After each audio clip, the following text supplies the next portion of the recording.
L'importance du don de sang et la complexité des groupes sanguins. Nous savons tous que nous devrions donner notre sang, mais nous ne le faisons probablement pas aussi souvent que nous le devrions. Chaque année, près de millions de Français ont besoin de transfusions sanguines et mourraient probablement sans cette aide. Environ 10 000 poches de sang sont utilisées chaque jour en France pour les personnes qui perdent du sang lors d'une intervention chirurgicale ou à la suite de blessures traumatiques. D'autres ont besoin de transfusions en raison de maladies chroniques comme la drépanocytose et ils en auront besoin toute leur vie. Le réseau de dons de sang et de transfusion de n'importe quel pays est un élément essentiel pour maintenir en vie les malades et les blessés. Ce ne serait pas si compliqué si nous avions tous le même groupe sanguin, mais ce n'est pas le cas. L'existence de groupes sanguins rares est le RH nul. Et certains d'entre nous ont des groupes sanguins si rares que toute blessure, toute procédure médicale ou tout accident peut mettre leur vie en danger. Imaginez que votre sang soit si rare et unique que si vous étiez blessé, presque aucun autre sang donné dans le monde ne pourrait vous sauver. Si rare et précieux que votre identité doit être gardée secrète pour éviter des demandes incessantes. Si rare que les scientifiques feraient presque n'importe quoi pour obtenir ne serait-ce qu'une poche à des fins de recherche. Pour ceux qui ont le groupe sanguin le plus rare au monde, le RH nul, c'est leur réalité. C'est le groupe sanguin le plus dangereux au monde. Car seules 43 personnes ont été identifiées comme l'ayant. Ce qui signifie que si vous êtes blessé, quasiment aucun autre groupe sanguin n'est compatible avec le vôtre. Des blessures graves, mais traitables, pour la plupart des gens, pourraient être mortelles pour vous. Les systèmes de groupes sanguins A, B, O et RH. La plupart d'entre nous ont probablement entendu parler du système de groupes sanguins courant, ou connaissent même leur propre groupe sanguin. O positif, AB négatif, A positif, O négatif. Cette classification détermine à qui nous pouvons donner notre sang ou de qui nous pouvons en recevoir. Il existe au total 33 systèmes de classification différents reconnus, mais la plupart des gens n'ont à se soucier que des deux systèmes les plus courants, qui sont le système ABO et le système RH. Le système ABO classe le sang en fonction de la présence des antigènes, les antigènes A et les antigènes B. On peut avoir un type ou l'autre, les deux ou aucun des deux. Les antigènes sont des marqueurs glycoprotéiques attachés à la membrane cellulaire qui aident le système immunitaire à distinguer les cellules de votre propre corps des cellules étrangères, comme les virus ou les bactéries. Dans le sang de type A, des antigènes A se trouvent sur les globules eux-mêmes et un anticorps anti-B se trouve dans le sérum. Dans le sang de type B, des antigènes B se trouvent sur les globules et un anticorps anti-A se trouve dans le sérum. Le sang de type AB a à la fois des antigènes A et B sur les globules et aucun anticorps correspondant dans le sérum. Et le sang de type O n'a pas d'antigène sur les globules, mais possède à la fois des anticorps A et B dans le sérum. Mécanisme de don et réaction d'incompatibilité. Lorsque du sang est donné, les globules rouges sont séparés du plasma, qui contient les anticorps, par un processus appelé fractionnement du sang. Cela garantit que seuls les globules rouges sont donnés et non leurs anticorps correspondants, car cela provoquerait une réaction néfaste chez le receveur. Votre système immunitaire produira des anticorps contre tout antigène sanguin que vous n'avez pas dans votre propre sang. Par conséquent, une personne de groupe A recevant du sang de groupe B subira une réaction d'incompatibilité ABO. Les anticorps anti-B dans le sang du patient vont s'agglutiner avec les antigènes B des globules rouges donnés, provoquant le collage des globules et l'obstruction des capillaires. Le système immunitaire attaquera alors les nouveaux globules et les détruira. Cela arrive rarement, mais quand cela se produit, c'est très grave et potentiellement mortel. Une transfusion est considérée comme sûre tant que le sérum du receveur ne contient pas d'anticorps contre les antigènes des globules du donneur. C'est pourquoi, si vous êtes du groupe AB, vous êtes un receveur universel. Vous n'avez aucun anticorps susceptible d'attaquer le sang donné de type A ou B. Cependant, cela signifie aussi que vous ne pouvez donner votre sang qu'à d'autres personnes qui sont également du groupe AB. Si vous êtes du groupe O, vous êtes un donneur universel. Vous pouvez donner votre sang au type A, B, AB ou O sans déclencher leur système immunitaire. Mais cela explique aussi pourquoi les personnes du groupe O ne peuvent recevoir que du sang du groupe O. Le système Rhésus, RH, et les antigènes super rares. Cependant, il y a encore d'autres antigènes à prendre en compte, en plus de ceux du système ABO, avant de pouvoir donner ou recevoir du sang en toute sécurité. C'est là que le système Rhésus entre en jeu. Le système Rhésus, ou système RH, est le deuxième système de groupe sanguin le plus important. Ce sont les antigènes les plus importants. Le plus notable étant L-antigène D. Bien qu'il existe de nombreux autres antigènes RH, le RHD est le plus important, car c'est celui qui est le plus susceptible de produire une réponse immunitaire.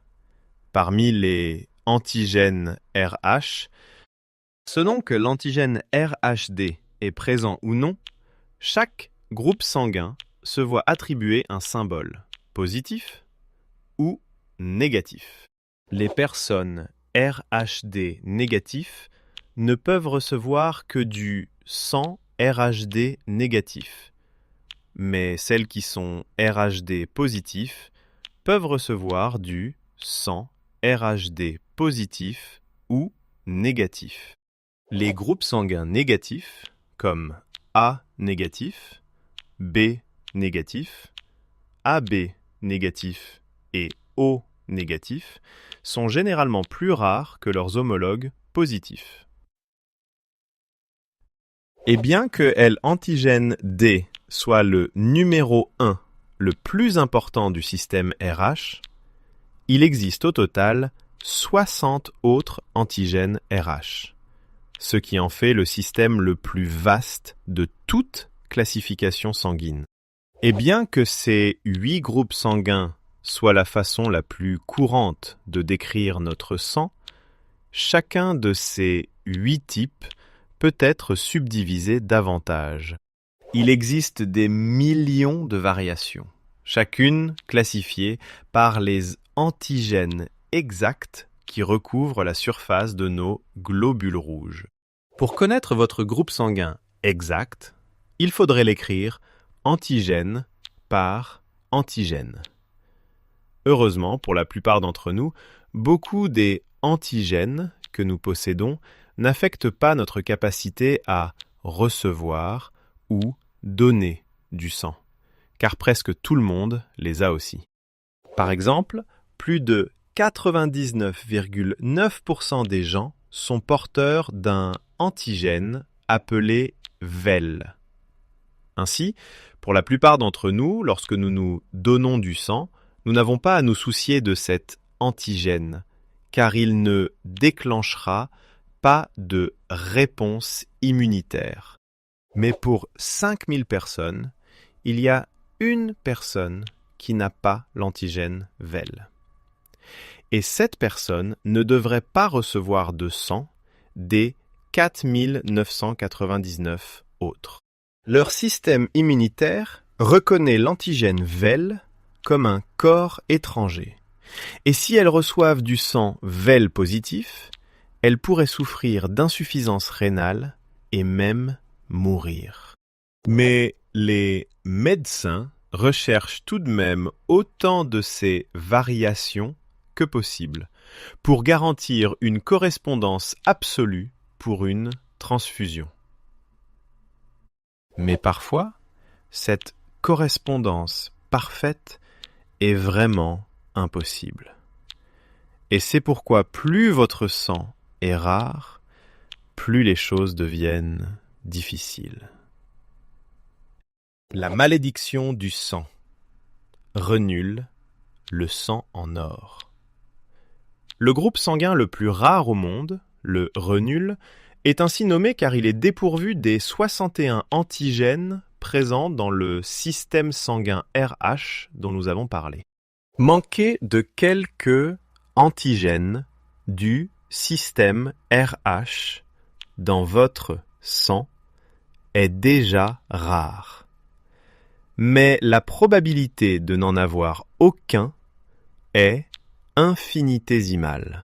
Les médecins l'appellent le sang en or, car pour toute personne ayant un groupe sanguin RH rare, auquel il manque quelques-uns de ces antigènes, le sang RH nul peut être reçu là où d'autres groupes sanguins typiques ne le peuvent pas.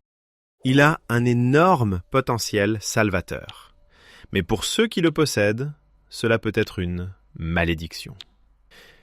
La plupart d'entre nous tiennent pour acquis que si nous nous blessons, l'hôpital le plus proche pourra nous sauver. Mais si vous êtes l'une des rares personnes avec du sang RH nul, la vie est intrinsèquement bien plus dangereuse. Vous ne pouvez recevoir du sang de personne, à l'exception des 42 autres rares individus connus pour avoir ce même groupe sanguin.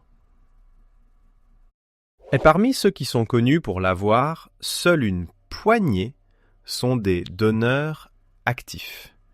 Et ils vivent éparpillés à travers le globe. Et la logistique du transport de sang à l'échelle mondiale est extrêmement complexe. La bureaucratie et la paperasse peuvent tout bloquer à la frontière, ce qui peut créer d'innombrables problèmes.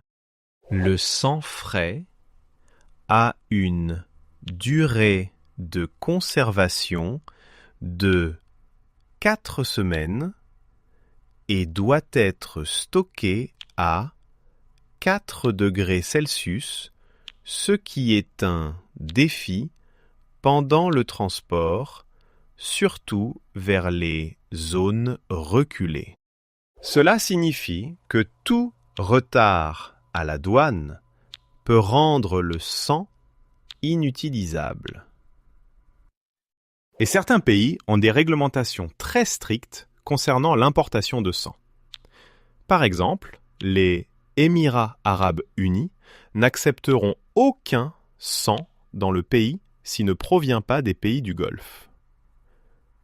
Ce genre de logistique et de formalités administratives rend très difficile pour une personne avec un groupe sanguin rare de recevoir une transfusion, surtout en cas d'urgence soudaine où elle a besoin de sang de toute urgence.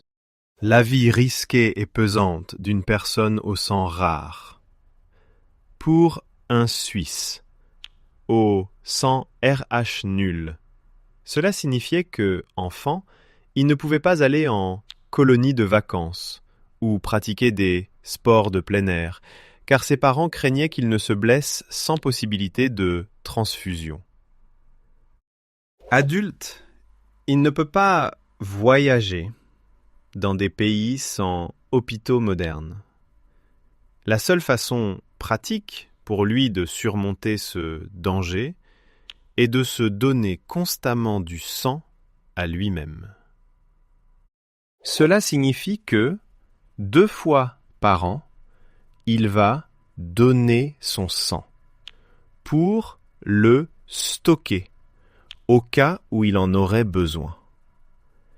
Et il ne peut pas donner plus que ça, car le sang RH nul s'accompagne également de certains effets secondaires. On pense que les antigènes RH, que la plupart d'entre nous possèdent, jouent un rôle dans le maintien de l'intégrité de la membrane des globules rouges. Les globules rouges, dépourvus des antigènes RH, ont une forme anormale et une fragilité osmotique accrue. Cela signifie que les globules rouges se décomposent plus vite que la normale, ce qui entraîne une anémie hémolytique. Cela peut entraîner de la fatigue, un essoufflement et une jaunisse, et rend donc le don de sang fréquent impossible. Et comme seule une poignée de personnes ayant ce groupe sanguin rare ont déjà donné, cela leur impose un grand fardeau lorsque quelqu'un d'autre a besoin de ce sang. Comme le sang RH nul peut être donné à toute personne ayant une combinaison rare de groupes RH négatifs dans son sang. Ils peuvent parfois recevoir un appel d'urgence pour donner leur sang. L'homme suisse que nous venons de mentionner a un jour reçu un appel l'informant qu'un nouveau-né avait désespérément besoin de son groupe sanguin. Pour sauver la vie du bébé, il a dû se rendre rapidement dans un centre de dons. Cela impliquait de prendre un taxi jusqu'à Genève et de s'absenter de son travail, des coûts qui ne peuvent pas être remboursés, selon les lois sur le don de sang dans certaines régions d'Europe. Il a pu aider dans ce cas, mais a vite réalisé que le coût et le fardeau du don de son sang précieux lui incomberaient en fin de compte. La question éthique et la grande valeur du don de sang. Toute personne ayant ce groupe sanguin rare reçoit le don de pouvoir aider les autres dans le besoin, une capacité à aider quand personne d'autre ne le peut. Ça doit être incroyable de savoir que vous avez contribué à sauver la vie de quelqu'un. Mais cela s'accompagne aussi du fardeau malheureux d'être, en quelque sorte, d'astreinte toute votre vie si le besoin de votre sang se présente. Cela soulève une question éthique très intéressante. Vous avez le droit de décider de donner votre sang à tout moment, que vous soyez en réunion client, à votre propre mariage ou en vacances. À quel moment votre obligation morale d'aider une autre personne en détresse commence-t-elle et se termine-t-elle? Mais pour chaque patient qui risque de mourir sans ce sang donné, son importance est clairement indéniable. Et c'est un rappel que les hôpitaux du monde entier comptent sur l'acte noble du don de sang pour sauver des vies. Que votre sang soit rare ou non. Depuis les premières transfusions sanguines, dans les années 1800, elles ont sauvé des millions de vies et joué un rôle vital dans la construction de notre monde moderne. En temps de paix, elles ont sauvé des citoyens d'accidents malheureux et en temps de guerre, elles ont sauvé d'innombrables soldats blessés. Pendant la Seconde Guerre mondiale, la Croix-Rouge américaine a transporté par avion près de 200 000 poches de sang totales des États-Unis vers les forces alliées en Europe. Rien que pour le débarquement de Normandie, plus de 50 000 poches de sang ont été nécessaires pour les soldats au combat. Le niveau de coordination requis pour collecter et transporter un si grand volume de sang est vraiment stupéfiant. Si vous avez aimé cette vidéo, alors vous aimerez certainement la suite. Alors n'oubliez pas de vous abonner et d'activer les notifications pour que nous puissions vous proposer d'autres contenus géniaux dans la prochaine vidéo.